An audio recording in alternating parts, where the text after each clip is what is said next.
जय गुरुदेव। ओम बालार्कमंडला भाषाम चतुर्वहम त्रिलोचनाम पाशांकुशवराभीतिर्धारयन्तीं शिवाम भजे। या देवी सर्वभूतेषु मातृरूपेण संस्थिता नमस्तस्यै नमस्तस्यै नमस्तस्यै नमो नमः। प्रिय दोस्तों नमस्कार। सिद्ध साधनाएं चैनल पर मैं आप सबका हार्दिक स्वागत करता हूं, हार्दिक अभिनंदन करता हूं। आशा करता हूं आप राजी खुशी से होंगे, कुशल मंगल से होंगे। आप सबकी कुशलता की कामना मैं माँ भगवती से, माता महाकाली से हमेशा करता रहता हूं। आइए आज बात करते हैं हम इस वीडियो में एक और अप्सरा के बारे में।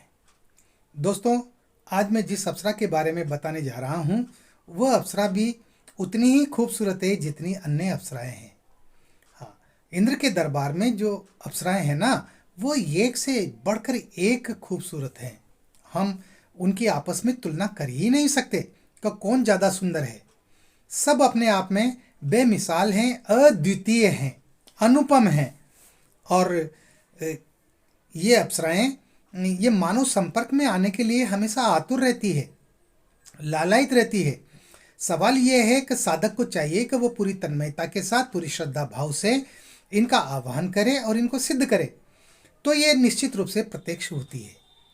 हालांकि इनको प्रेमिका के रूप में ही सिद्ध किया जाता है, लेकिन प्रेमिका के रूप में भी आपकी भावना पवित्र होना चाहिए।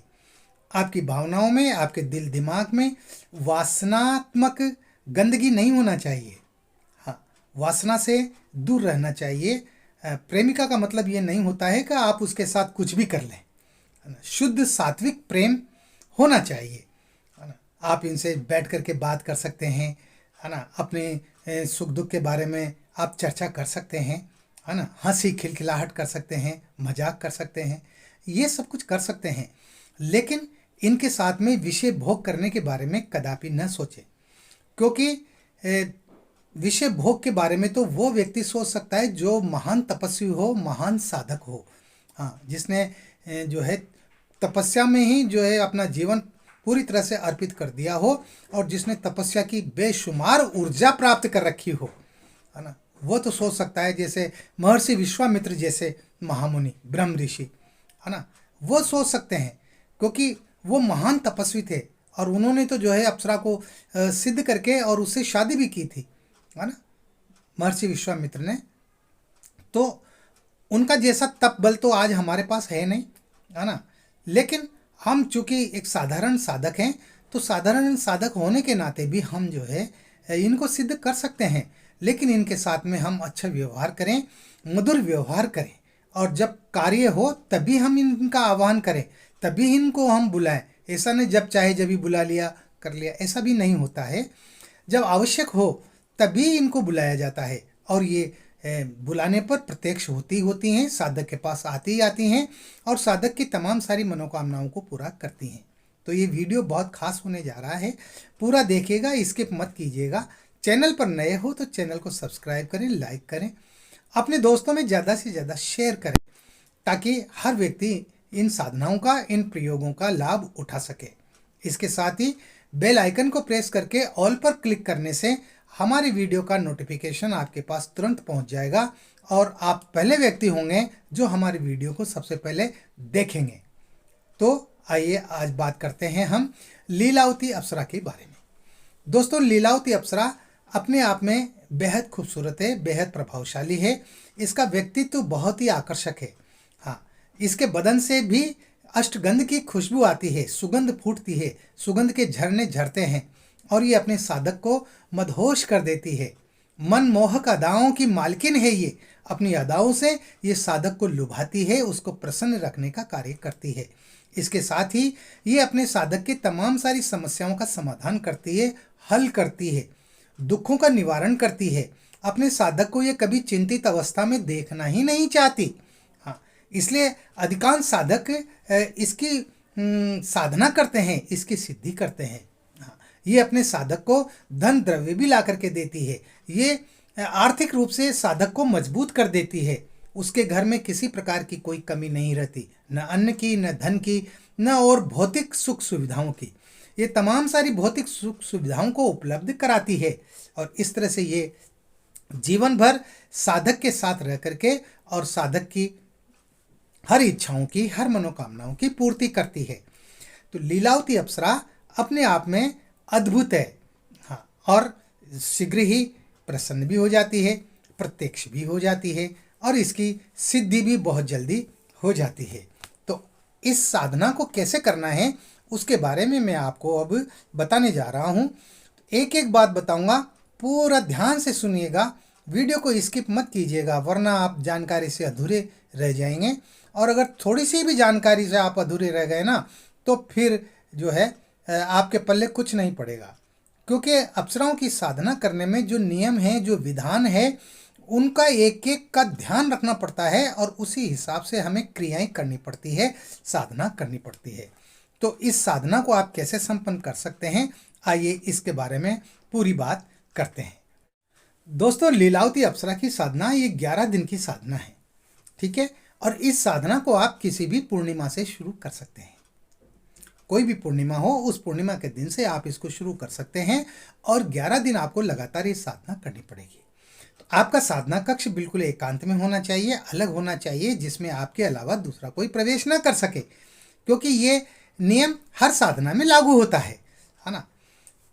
तो आपको करना क्या है, आप जिस दिन पूर्णिमा को ये साधना शुरू करें उस दिन आपको रात्रि के 10 बजे से पहले स्नान करना है। पानी में गुलाब जल डाल के या गुलाब का इत्र डाल करके आपको स्नान करना है। आपको साफ स्वच्छ कपड़े पहनने हैं, ठीक है। आपके वस्त्र पीले कलर के होना चाहिए, जैसे हल्दी का कलर होता है ना, इस तरह से हल्दी के कलर के आपके कपड़े होना चाहिए, वस्त्र होना चाहिए। आप सिले हुए वस्त्र भी पहन सकते हैं, आप पीली धोती भी पहन सकते हैं, ठीक है। आपके का जो आसन है वो आसन भी पीला होना चाहिए और बाजोट पर जो आप वस्त्र बिछाएंगे वह भी पीला होना चाहिए, है ना। पीले रंग का विधान है इसमें। तो उत्तर दिशा की तरफ आप बाजोट लगाएंगे, यानी आपका मुंह उत्तर दिशा की ओर होना चाहिए। साधना करने से पहले एक दिन पहले आप कमरे को साफ स्वच्छ कर लें, धो लें, पोंछ लें अच्छी तरह से। उसके जो भी उसमें अनावश्यक जो वस्तुएं हों कमरे में उनको आप बाहर निकाल दें, यानी कमरा साफ सुथरा होना चाहिए। कमरे को आप सुगंधित बना दें।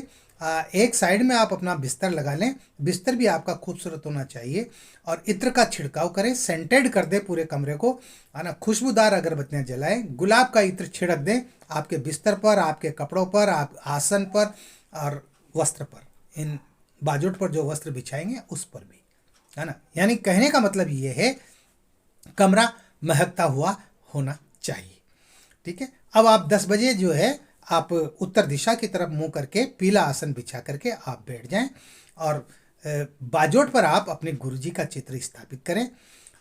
लीलावती अप्सरा का चित्र आप गूगल से डाउनलोड करके जो भी आपको अच्छी लगे अप्सरा, जो भी चित्र आपको अच्छा लगे उसको आप लीलावती अप्सरा मान करके उसको जो है फोटो फ्रेम करवा लें, उसको भी वहाँ पर स्थापित कर दें। इसके साथ ही अप्सरा माला होना चाहिए और लीलावती अप्सरा यंत्र होना चाहिए। ये प्राण प्रतिष्ठित होने चाहिए। लीलावती अप्सरा यंत्र भी प्राण प्रतिष्ठित होना चाहिए। माला जो स्फटिक की माला होगी, लेकिन वो लीलावती अप्सरा के बीज मंत्रों से प्राण प्रतिष्ठित होगी। और लीलावती अप्सरा का जो चित्र है वो चित्र भी प्राण प्रतिष्ठित होना चाहिए।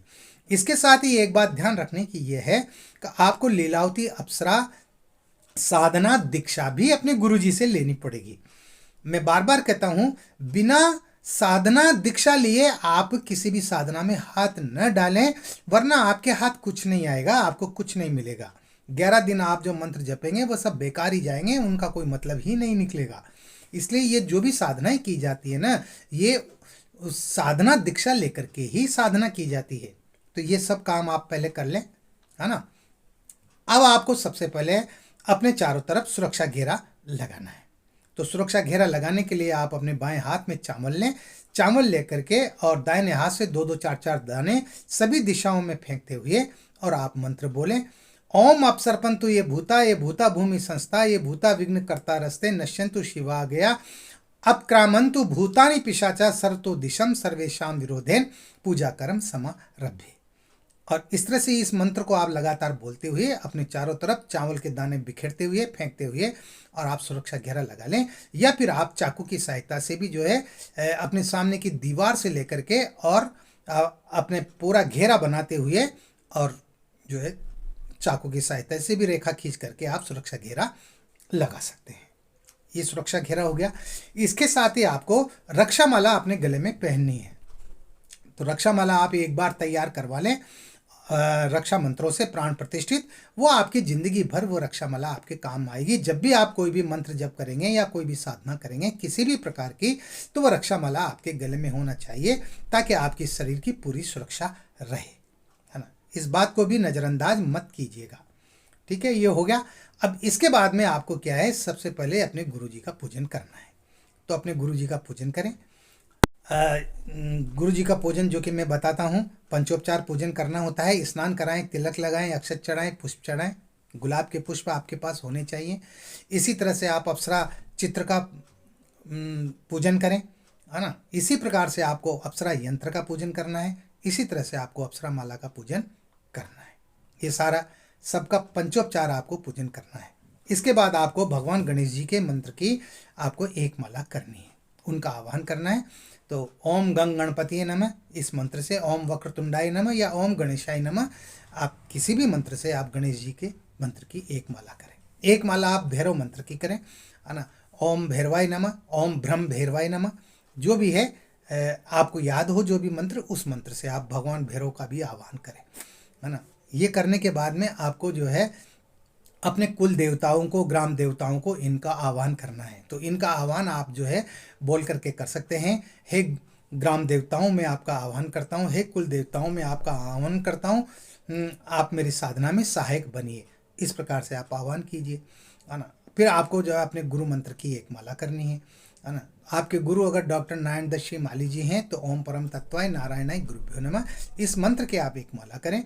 कोई गुरु नहीं है तो भगवान शंकर को गुरु मान लें, भगवान विष्णु को गुरु मान लें, किसी को भी आप अपना गुरु मान सकते हैं और उनके मंत्र की आप एक माला करें, है ना। या फिर आपने जिनको भी अपना गुरु बना रखा है, जिनसे आपने गुरु दीक्षा ले रखी है, उनके बताए हुए दिए हुए गुरु मंत्र की आपको एक माला करना है। ये बहुत जरूरी है, क्योंकि गुरु मंत्र का स्मरण करने से गुरु जी जो है वो हमारी साधना में सहायक बनते हैं, प्रत्यक्ष और अप्रत्यक्ष तौर पर। ये जरूरी होता है, ठीक है। ये करने के बाद में आपको जो सर्व सिद्धि जो मंत्र है, उस सर्व सिद्धि मंत्र की आपको 21 बार बोलना है। उसको सिर्फ 21 बार बोलना है। इस मंत्र को भी आप अच्छी तरह से याद कर लें, क्योंकि ये मंत्र हर साधना में काम आएगा आपके, है ना। तो वो मंत्र इस प्रकार है, ओम ओम ह्रीम एम कार्य साफल्यम सिद्धिये ओम फट। ओम ह्रीम एम कार्य साफल्यम सिद्धिये ओम फट। ये साधना में सफलता दिलाने वाला मंत्र है। इसको आपको 21 बार बोलना है। 21 बार बोलने के बाद में आपको जो है अप्सरा जो मंत्र है, लीलावती अप्सरा का जो मंत्र है, उस मंत्र की आपको जो है वो 21 माला मंत्र जप करना है। कितनी माला करना है? सिर्फ 21 माला करना है। मंत्र बहुत छोटा है, आपको ज़्यादा समय भी नहीं लगेगा, है ना। और मंत्र इस प्रकार है, ओम हुम लीलावती कामेश्वरी अप्सरा सिद्धि हुम हुम। ओम हुम लीलावती कामेश्वरी अप्सरा सिद्धि हुम हुम। इस तरह से आपको जो है ये 21 माला मंत्र जप करना है। 11 दिन की ये साधना है, तो रोजाना आपको इसी तरह से ये करना है। अच्छा, इसका आपको जो है संकल्प भी लेना है। तो संकल्प आप जो है जब गणेश जी का मंत्र करें, गुरु जी का मंत्र करें, उसके पहले आप संकल्प ले लें। तो संकल्प में आपको बोलना होगा, मैं अपना नाम बोले, पुत्रश्री अपने पिता का नाम बोले, गोत्र अपने गोत्र का नाम बोले। हे गुरुदेव, मैं लीलावती अप्सरा की 11 दिन की साधना करने जा रहा हूँ। लीलावती अप्सरा मुझे प्रत्यक्ष हो और इसकी मुझे सिद्धि प्रदान हो। साधना में सफलता का मुझे आप आशीर्वाद प्रदान कीजिए। और ये कह करके जो है हाथ का जल पृथ्वी पर छोड़ दे। अपने दाएं हाथ में जल लेकर के आपको इस तरह से संकल्प बोलना है, जो मैं हर वीडियो में बताता हूँ, है ना। तो आपको 11 दिन तक ये करना है। संकल्प आपको पहले दिन ही लेना है, बार बार संकल्प लेने की आपको आवश्यकता नहीं है। खीर का आपको भोग लगाना है रोजाना। हाँ, आधा कटोरी 1 कटोरी खीर आप रोजाना बनाएंगे। उसमें आप केसर डालेंगे, मेवा मिष्ठान डालेंगे, है ना, काजू बादाम पिस्ता खोपरा वगैरह, ये इस तरह से बढ़िया खीर बनाएंगे, उसका भोग लगाएंगे और उस भोग को आप स्वयं ही ग्रहण करेंगे। दूसरे दिन उसको प्रसाद को आप बांटेंगे नहीं। तो इस तरह से आपकी ये जो है पूरी क्रिया चलेगी, ठीक है ना। कुमकुम का, चंदन का या केसर का आपको तिलक लगाना है ना, ये आपके पास होने चाहिए। इसके साथ ही जो है सुगंधित अगरबत्ती आपके पास होना चाहिए। गाय का शुद्ध देशी घी होना चाहिए जिसका आप दीपक जलाएंगे। दीपक में भी आप 2-4 बूंद रोजाना इत्र की डालेंगे। इस तरह से आप जो है ये साधना करेंगे। दीपक तब तक जलता रहना चाहिए जब तक आप 21 माला मंत्र जप न कर लें, है ना। इतना दीपक के अंदर इतना घी होना चाहिए। इन बातों का आप ध्यान रखेंगे और इस तरह से आप साधना करेंगे। साधना के दौरान आपको जो है किसी भी प्रकार के अनुभव होते हैं, उन अनुभवों को आप किसी से नहीं कहेंगे, डरेंगे नहीं बिल्कुल भी, है ना। और भय पैदा नहीं करेंगे अपने दिमाग में वासना पैदा नहीं करेंगे, ब्रह्मचर्य का पूर्ण पालन करेंगे। तो इस तरह से आपको ये साधना करनी है। 11वें दिन जब अप्सरा प्रत्यक्ष होती है तो आपको उससे वचन ले लेने हैं, ठीक है ना। वो किसी भी प्रकार के, अगर वो कौतुक भी करती है, पहले भी आ जाती है ना, 11 दिन के पहले भी वो प्रत्यक्ष हो जाती है और आपकी साधना को डिगाने की कोशिश करती है ना, तो आपको विचलित नहीं होना है। हाँ, उसके रूप और सौंदर्य में खो मत जाना। हाँ, एकदम दीवाना होकर के और जो है माला करना बंद मत करना, मंत्र जप करना बंद मत कर देना। आपका ध्यान सिर्फ जो है मंत्र जप पर रहना चाहिए। कमरे में कुछ भी हो, किसी प्रकार की कोई बाहरी शक्तियाँ, नकारात्मक शक्तियाँ भी आए, किसी प्रकार की कोई आवाज़ें भी आए, अच्छी आवाज़ें, मधुर आवाज़ें या डरावनी आवाज़ें भी आए, तब भी आपको उन पर ध्यान नहीं देना है। और अप्सरा पर भी जो है आपको किसी प्रकार का उसकी जो वो करती है, कार्य करती है, किसी भी प्रकार का आपको साधना को डिगाने की वो कोशिश करती है। आपके गले में बाहें डाल दी, आपसे सट करके बैठ गई, आपकी गोदी में सिर रख दिया, आपकी गोदी में बैठ गई, इस तरह के वो कोई भी क्रियाकलाप करती है तो आपको उन पर ध्यान नहीं देना है, विचलित नहीं होना है, ठीक है ना। ध्यान पूरी तरह से साधना में रहना चाहिए, मंत्र जप पर रहना चाहिए। जब 11वें दिन वो प्रत्यक्ष होती है तो आपको, जब तक आप 21 माला मंत्र जप नहीं कर लें तब तक आपको उससे कोई बात नहीं करनी है। 21 माला मंत्र जप होने के बाद में उस दिन आपके पास 2 गुलाब की माला होनी चाहिए। एक माला आप जो है उसके गले में पहना दें, दूसरी माला वो आपके गले में पहना देगी। आप उसको इत्र का फोआ भेंट करें, है ना। तो इस तरह से वो प्रसन्न हो जाएगी और वरदान मांगने के लिए, वचन मांगने के लिए कहेगी। आप उससे 3 वचन मान लें कि जब मैं बुलाऊं तब तुम्हें आना है, मेरे बताए हुए कार्यों को करना है और मेरे परिवार की मेरी सुरक्षा व्यवस्था रखनी है पूरी तरह से, है ना। मेरे परिवार पर किसी भी प्रकार की कोई आंच नहीं आने देनी है। इस तरह से जो है आप उससे 3 वचन ले लें, वो आपको 3 वचन देगी। तो इस तरह से ये आपकी साधना संपन्न हो जाएगी। आप जब भी उसको बुलाएंगे, 5 बार आप इस मंत्र को पढ़ेंगे, वो जो है आपके सामने प्रत्यक्ष हो जाएगी। आप उससे जो भी कार्य की कहेंगे वो कार्य वो करेगी, तुरंत करेगी।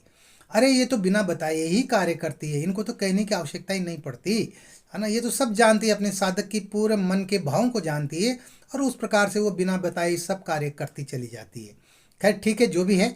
तो इस तरह से आपकी ये साधना संपन्न होगी। और साधनाओं के दौरान आपको सात्विक भोजन करना है, एक समय भोजन करना है। मांस, मछली, अंडा वगैरह से, नॉनवेज से आपको दूर रहना है। लहसुन प्याज का प्रयोग नहीं करना है। इसके साथ ही आपको किसी भी प्रकार का नशा पता, पान, बीड़ी, सिगरेट, जर्दा, गुटखा, भांग, गांजा वगैरह का, इनका किसी भी प्रकार का, मदिरा वगैरह का, शराब वगैरह का, इनका किसी का भी आपको सेवन नहीं करना है। पूरे सात्विक भाव से रहना है। पूर्णतया, पूर्ण रूप से 100% ब्रह्मचर्य में रहना है। आपके दिमाग में किसी भी प्रकार के कोई कामुक विचार नहीं आने चाहिए, वासनात्मक विचार आपके दिल और दिमाग में पैदा नहीं होने चाहिए। सबसे प्यार से हंसकर मुस्कुरा करके बात करेंगे, किसी को परेशान नहीं करेंगे, किसी को तंग नहीं करेंगे, किसी का दिल नहीं दुखाएंगे।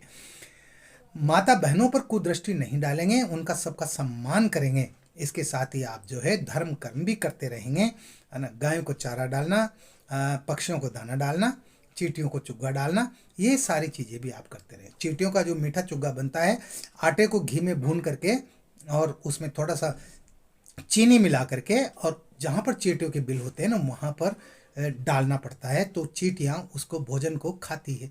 ये बहुत बड़ा जो है ना पुण्य होता है। हाँ, चींटियों को जो है ये डालना बहुत बड़े पुण्य का काम होता है। ये पक्षियों को दाना डालना बहुत बड़े पुण्य का कार्य होता है ये, है ना। और इनमें साधनाओं में सफलता प्राप्त होती है इन कार्यों से भी। इसलिए कहता हूँ मैं बार बार, इन पर भी आपका पूरा ध्यान होना चाहिए, है ना। जब अप्सरा सिद्ध हो जाए तो उसके जो है अगले दिन यंत्र और माला को आप नदी में प्रवाहित करते हैं। विसर्जित कर दें। तालाब हो तो तालाब में विसर्जित कर दें, या बहते हुए पानी में, नदी में आप यंत्र और माला को प्रवाहित कर दें। ये सभी साधनाओं में करना पड़ता है ना। इस बात का ध्यान रखें ताकि वो जो है माला, वो यंत्र जो है उनके धाम तक वो पहुंच जाता है, उन तक पहुंच जाता है। इस तरह से जो है साधना संपूर्ण हो जाती है। आप लोगों को ये साधना करना चाहिए, है ना। अरे जीवन में कुछ कीजिए भाई, कुछ तो कीजिए। ऐसे चुपचाप हाथ पे हाथ धर करके बैठे रहोगे तो उससे काम थोड़ी चलेगा। कुछ पाने के लिए बहुत कुछ करना पड़ता है, खोना भी पड़ता है। हाँ, आर्थिक रूप से भी आपको जो है ना पैसा खर्च करना पड़ेगा इन साधनाओं में। बिना रुपये पैसे के, बिना खर्चा किए साधनाएं नहीं होती है ना। कोई कह दे कि मैं 1 रुपया भी खर्च नहीं करूं और मेरी साधना हो जाए संपन्न, ऐसा नहीं होता है। पूजा पाठ में इनमें जो है पैसा खर्च होता है, मालाओं में, यंत्रों में, इनमें पैसा खर्च होता है। और आजकल जिस महंगाई के ज़माने में ये बहुत महंगे महंगे आने लग गए, है ना। तो इसलिए जो है आप मत देखिए, रुपये पैसे मत देखिए। अरे एक बार खर्च होगा, अप्सरा प्रत्यक्ष भी नहीं होगी तो आपको सिद्ध तो हो जाएगी, तो वो सिद्ध होने पर भी वही काम करेगी जो प्रत्यक्ष होने पर काम करेगी। मैं बार बार ये बात कहता हूँ। इसलिए आप लोगों को ये साधना करना चाहिए। किसी भी अप्सरा की आप साधना कर सकते हैं। मैं कई तरह की अप्सराओं की साधना या आपको बराबर बताता जा रहा हूँ और उनके संपूर्ण विधि विधान बता रहा हूँ, है ना। आपको YouTube पर ये संपूर्ण विधान आपको कहीं भी नहीं मिलेगा, है ना, देख लेना आप। तो इस तरह से जो है आपको ये साधना करना चाहिए। उठकर खड़े हो जाइए, प्रयास करना शुरू कीजिए। हाँ, तो लीलावती अप्सरा की साधना का मैंने पूरा विवरण आपको दिया, पूरी साधना विधि मैंने आपको बताई है। मिलते हैं फिर एक और नए वीडियो में, नई जानकारी के साथ, नए प्रयोगों के साथ। तब तक बने रहिए सिद्ध साधनाएं चैनल पर, जो आपका अपना है, जहां पर आपको संपूर्ण जानकारी प्राप्त होती है। किसी भी प्रकार का कोई सवाल है, कोई प्रश्न है, तो आप व्हाट्सएप नंबर जो चल रहे हैं स्क्रीन पर, आप संपर्क कर सकते हैं, आप मैसेज कर सकते हैं, आप कॉल भी कर सकते हैं। किसी भी प्रकार की कोई सलाह आप ले सकते हैं। सलाह का कोई आपसे पैसा नहीं लिया जा रहा, है ना। गुरु दीक्षा का भी आपसे कोई 1 रुपया नहीं लिया जाता है, हाँ, हमारे इस चैनल पर। तो आप बेफिक्र होकर के और जो है इन साधनाओं को कीजिए, अपने जीवन को खुशनुमा बनाइए, अपने जीवन को सुखमय बनाइए, अपने परिवार को आनंददायक बनाइए। इस वीडियो में इतना ही। मैं इस साधना के संबंध में जो भी मैंने जानकारी संपूर्ण दी है वो आपको ध्यान में रखना चाहिए। मैं यहाँ पर अपनी बात को अब विश्राम देना चाह रहा हूँ। मिलते हैं अगले वीडियो में, तब तक के लिए जय गुरुदेव।